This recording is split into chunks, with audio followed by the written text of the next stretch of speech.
do this. Look, I didn't mean what I said about your outfit. You hiding? It's very fashionable. I swear.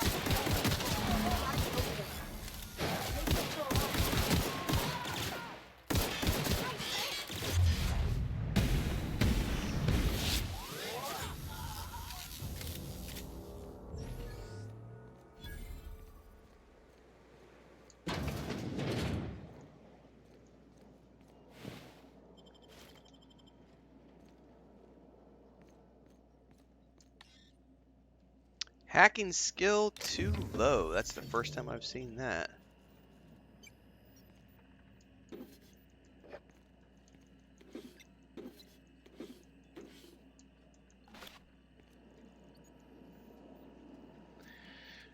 You will start to see a bunch of Dune Awakening content from me on the 25th onwards.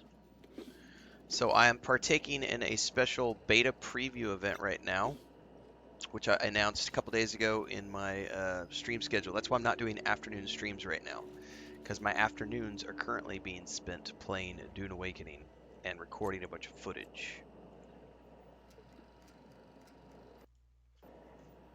So, as of right now, I've already got 1, 2, 3, 4, 5, 6 videos already uploaded and ready to go for the 25th and onwards. And I've got another, I don't know, I'm just basically preloading a bunch of stuff. So on the 25th, I have a big video that's coming out. Then I've got a video, basically we'll have multiple videos on the 26th, multiple videos on the 27th, multiple videos on the 28th, multiple videos on the 29th, 30th, and then once I get into May, it'll probably go down to like one video a day. But I will have videos every single day coming out from April 25th up until the launch of Dune Awakening. So never fear, you will be getting lots of Dune Awakening footage from me. Huh?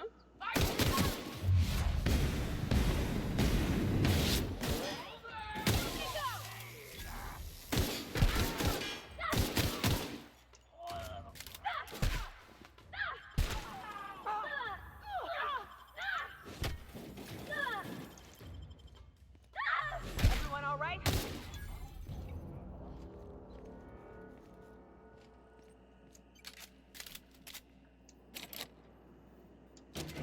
What's up, Gustav?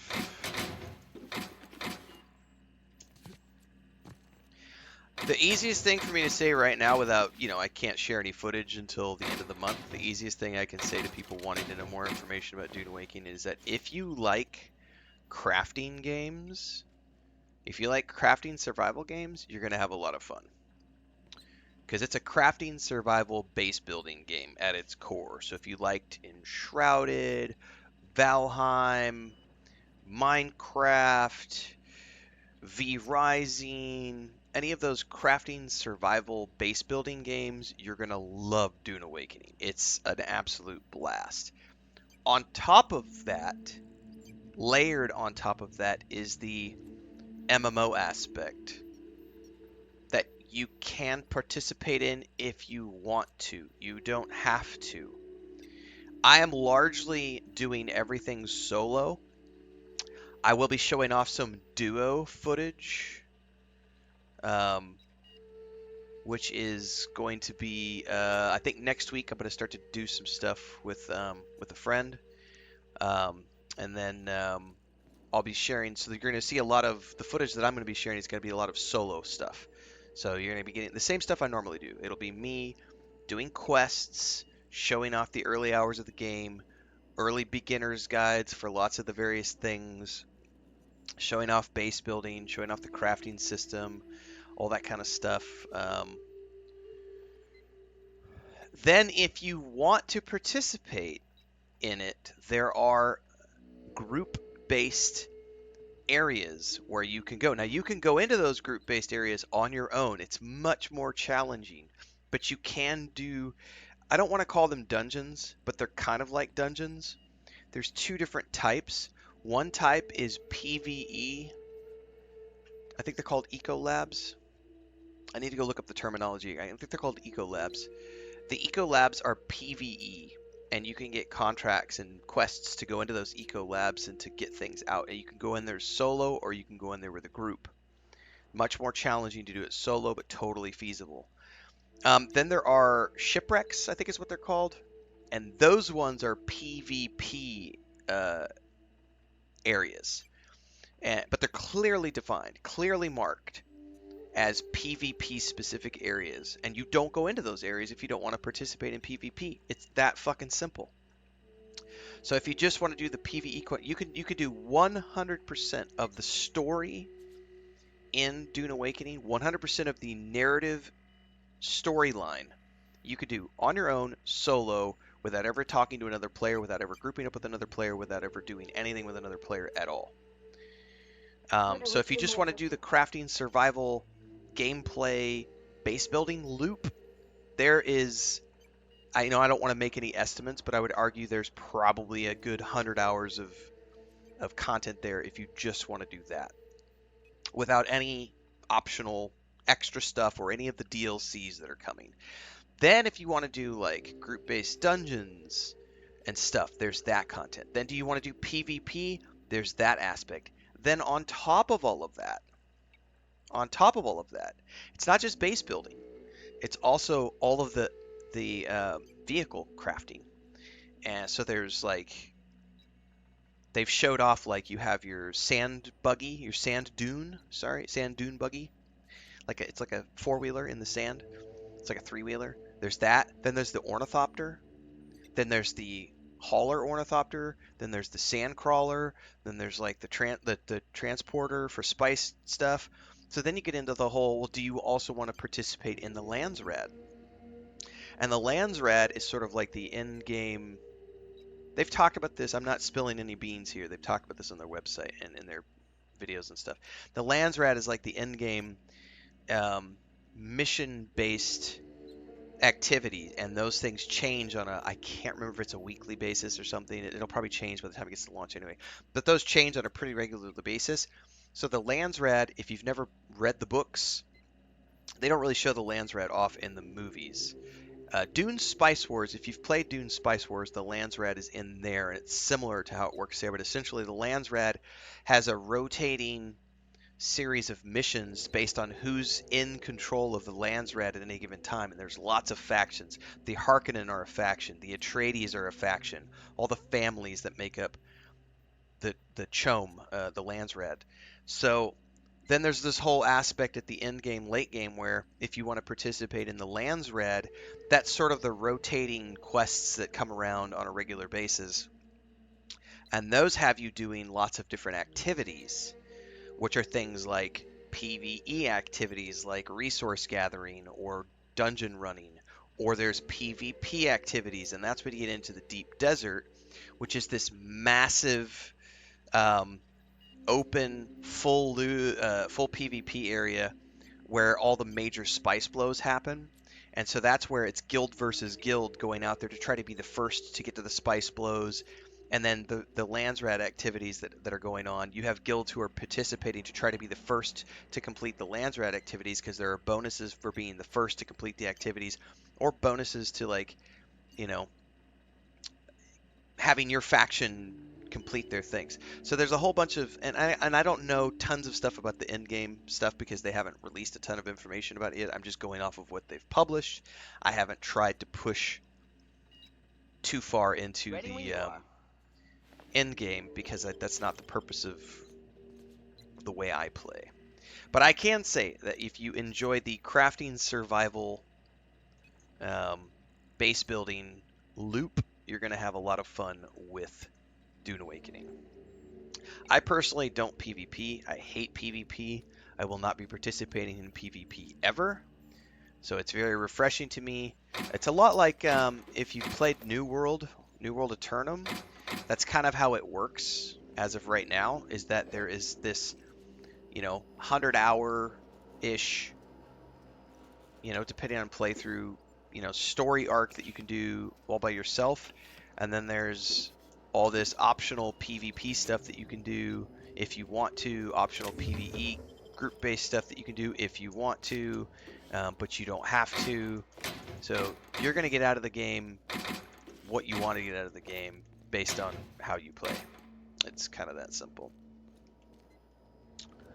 The one thing I will urge everybody is that, like with any major release, there are going to be bugs and things at launch, and people just got to get over that shit. Stop being cranky about it. Because every game these days has bugs at launch. It's a normal part of complex, big releases. Games get launched, they get patched. I will forever point back to Baldur's Gate 3 having more than 1,000 bug fixes in their first patch.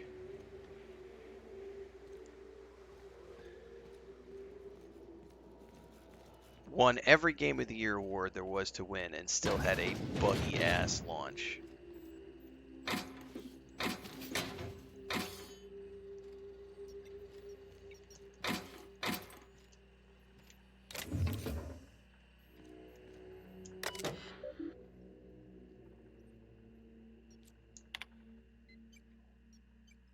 Lorem ipsum.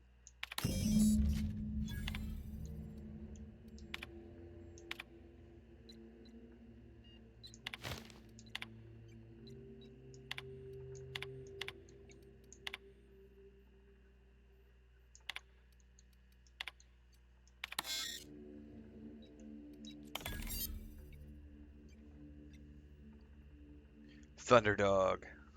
Skunk Parade. Fuck you, Valdez. I want my raise. That's awesome.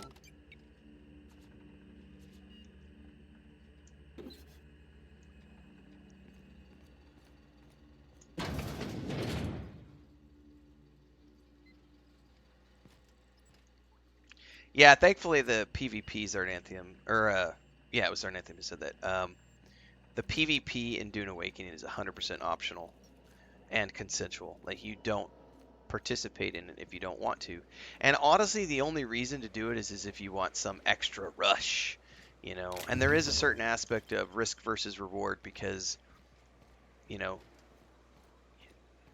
there are some really nice rewards to participating in PvP, but you have to be willing to go out there and risk to be able to potentially reap those rewards.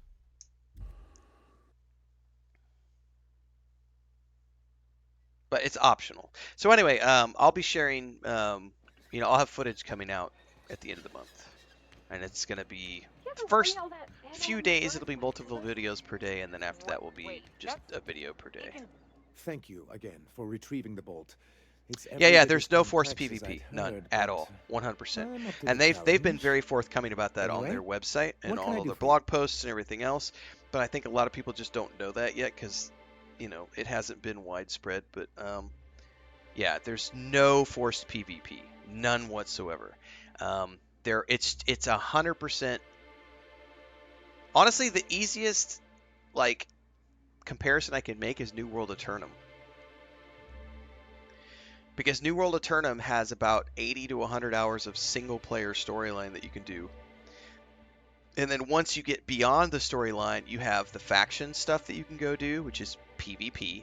Then there's the specific PvP activities which take place in other zones that are not related to the game map, and that's the way the Deep Desert works. It's a separate zone that's its own thing, and it has its own mission boards and its own quests. And you don't go over there unless you're willing to participate in the PvP. And even then, when you go in, they have a PvE area that's like the entrance part of it. And then there's the PvP part of it, which is deeper in. So they talked about this in their last live stream that they just did, where you go into the Deep Desert and there's like a PvE area where people can set up their bases and everything else. And then once you're ready to strike out into the actual PvP area, you can start making expeditions out with your guild. Or solo, but there's a safe zone in there, and then there's the actual PvP part of it. And then the PvP dungeons that exist are 100% marked, and you'll know that this is a PvP area. So they're not tied to the story. So there may be contracts to go into those areas, but contracts are not part of the story. Contracts are like quests, like fetch quests, missions that you will get to go do things to get rewards. So yeah, you don't have to do any PvP unless you want to. Excellent timing on your part. I worked my fingers to nubs, but I finally completed the Bolt 52 form.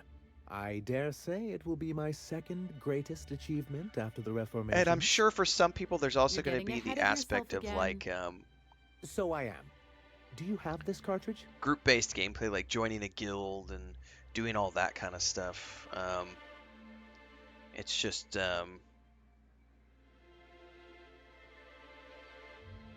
you know, that's up to people who want to participate. I don't have any desire to do like group-based stuff, so, or guild-based stuff.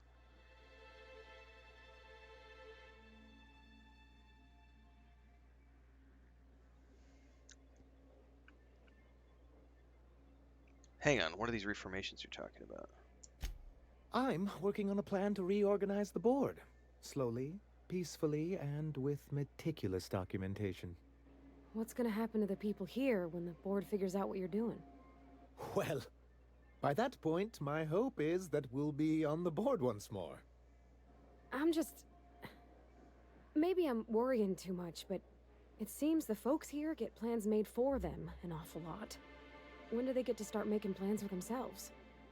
Once MSI is restored, the people of Monarch will be able to make more choices.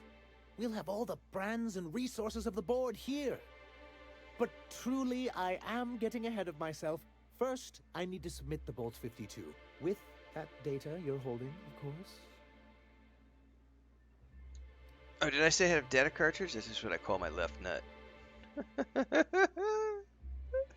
That seems unnecessarily complicated. It's actually very funny, sir. That's right. Now I'm confused. Do you have evidence against UDL or not? Here you go. I knew there was something going on. This is exactly the proof we need. The board will have to welcome us back now. I'll transmit this data along with the completed Bolt 52 right away. After that, we'll sit back and quietly wait for the board to respond. That means no more broadcasts from us. Mighty big of you. Suppose we'll have to see if Graham's able to do the same. Believe me, you've got your work cut out for you there. Was there anything else? Nope. Get out of my sight.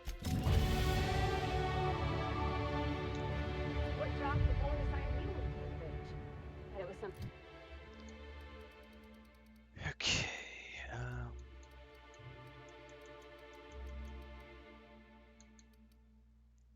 See if I can get my persuade as close to. I need to get my persuade up to 100, and then, you know though. But let's take persuade to 90 for now, and let's focus on lockpick.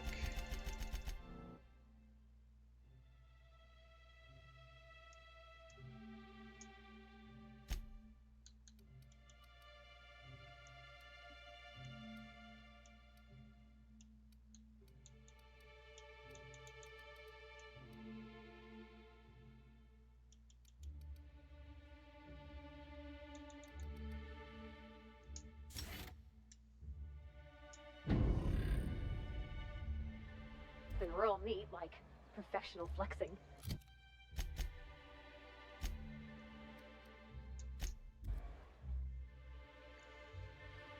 Right now, the basic objective is instead of streaming in the afternoons, I'm sitting down to record 2 to 3 episodes every single day of content for Dune Awakening. So, had a pretty productive past few days. Today I will finish the airing of all the episodes of South by Midnight. Hello, and welcome to the home of the Iconoclast. We're going to continue to air I'm 30-minute Rose. episodes Please, of this take a game, tablet. and then we're going to be hopefully In it, finishing you'll this find up everything tomorrow, you need to know about Graham, so that we can his go be philosopher's ready for truths, Baldur's and the Gate 3. Iconoclast We'll way. either finish He this wrote up himself, you know. tomorrow or the Tuesday morning, Oh, and then no, be ready to I'm go so for sorry. Baldur's I keep Gate 3 forgetting we're out of patch 8. pamphlets. Gosh, blast it. Yes, Alter's got its date. So June is going to be super. It's like we're going to be so busy. So I've essentially got Expedition 33, Days Gone Remaster. Then I'll be carrying those two things primarily into or up to the launch of Dune Awakening and Doom the Dark Ages, both of which drop on the 15th of May. Now, Doom the Dark Ages, I anticipate it's only going to be a few day playthrough because the campaign should be relatively short. So I'll burn through that in a few days. But then Dune Awakening, I'll probably be playing a lot of Dune Awakening from the 15th of May all the way through to the end of the month because I'll want to clear that storyline and just finish the story. Because that's my main objective, is to finish the story. The PvE content. I don't know how much that I will participate in the end game of Dune Awakening. Maybe a little bit, but for me, I'm primarily interested in the single player PvE story. I know a lot of people are like, you're going to start a guild, you're going to start a guild, you're going to start a guild. It's like, I don't really want to start a guild. I may start a guild just to have people who want to join my server and be in a place together to form up, but I will not be doing any management of people. I will not be managing any of the guild. Fuck that. Don't have time. Not interested. But we might form something up just to have a place for people to call home and come together to find groups and stuff and for that nature. Then in June, we've got the Altars on the 13th, and then at the end of the month, we've got Death Stranding 2, and I can't remember the date, I need to check, but Tales of the Shire comes out in June as well, which will be a short, cutesy, crafty game that we'll jump on board, because it's Weta Workshop's first game as a game studio. So, May and June, like, as busy as we've been, like, this is the only gap I've got, is this gap that we have right now in between South of Midnight and Expedition 33, and technically I'm still busy. I'm just not streaming any new releases right now because I'm doing that afternoon stuff with Dune Awakening in the background. But yeah, the Altars demo was awesome. I can't wait to do the release of the Altars. Are you offering me a pamphlet? No, I don't want a pamphlet. Tell me who you are. That paper they use makes excellent kindling, you know. If they ever get more, you ought to grab some. What? Nyoka? That's why you wanted so many? You said you were just spreading the word. While you keep rude company, you're welcome all the same. We're the only free people in Halcyon. No corporations, no shackles, no problems. Uh-huh. What about Raptidon's Marauders? How about this? How no corporation means no paycheck. How do you survive without money? We make our own living here. You're welcome to stay with us, so long as you can earn your keep. Alright. Here to talk with someone about your broadcasts. Oh, you've heard Graham's teachings. I'm so glad. He and Zora have done such a wonderful job spreading the light around this dark, dark planet. But I did love the demo for the Altars. You can think of those two as our leaders. That's gonna be a lot of fun. Like and I had not examples. played. We all ought to be more like them. I had not played Death Stranding before I played the Altars, but now that I've played Death Stranding, I can look at the Altars and go, I see what they did here with the zip lines and all this other stuff. I'm like, I know what you're doing now. I know what you're doing now. All right, I'll be right back.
for a Tucker. Have you seen him? The new boy. Yes, he's quite clever. He took to our teachings very quickly. Last I saw him, he was headed into one of the buildings up the hill. Alright, we're looking for somebody Sounds else. like a nice little town. Except for all the dead critters. The folks in Amber Heights always manage to find a bottle or two of the good stuff. Keen scavengers, I tell you. A manta queen. Yeah. We felled it, mind. But we lost 2 runners and 5 gun hands. A total failure, then. So much for the ruins. A stranger comes to our home. Nice chops, If bro. you're looking for a path to walk, you've found one. If you're looking for a teacher, I am one. Welcome to the Iconoclasts.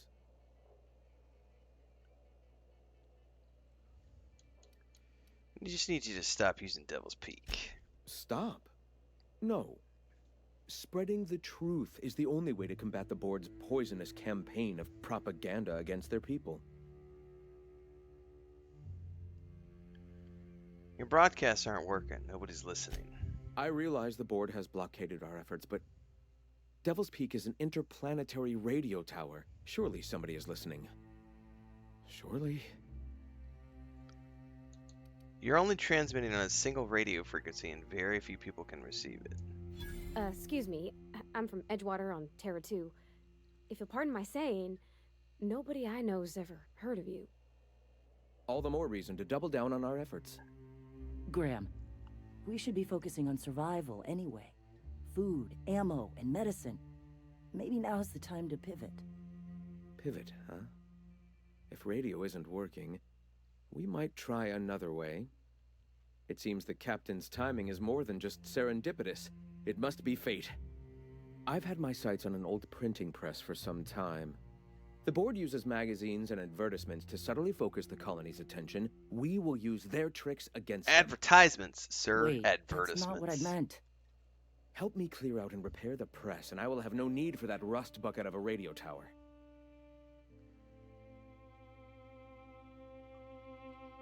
Hold on, you're saying you want to print propaganda in their magazines? Citizens of Halcyon are glued to their periodicals. They obsess over tossball and fashion, and the board uses these obsessions to control them. Even I find myself occasionally distracted by their positively shameful quality of editing and unacceptable disregard for grammatical structure. My literary prowess will hook them, and the eternal truth will reel them in. Uh-huh. Listen to me. I'm starting to sound like one of Sanjar's fishermen. You're starting to sound like a bitter writer. I may have worked in the presses once, but the bitterness of being slave to their abhorrent rules has long since vanished. All right, almost vanished. Can you believe they don't put a comma after the final item in a series? Oh my god. Bastards.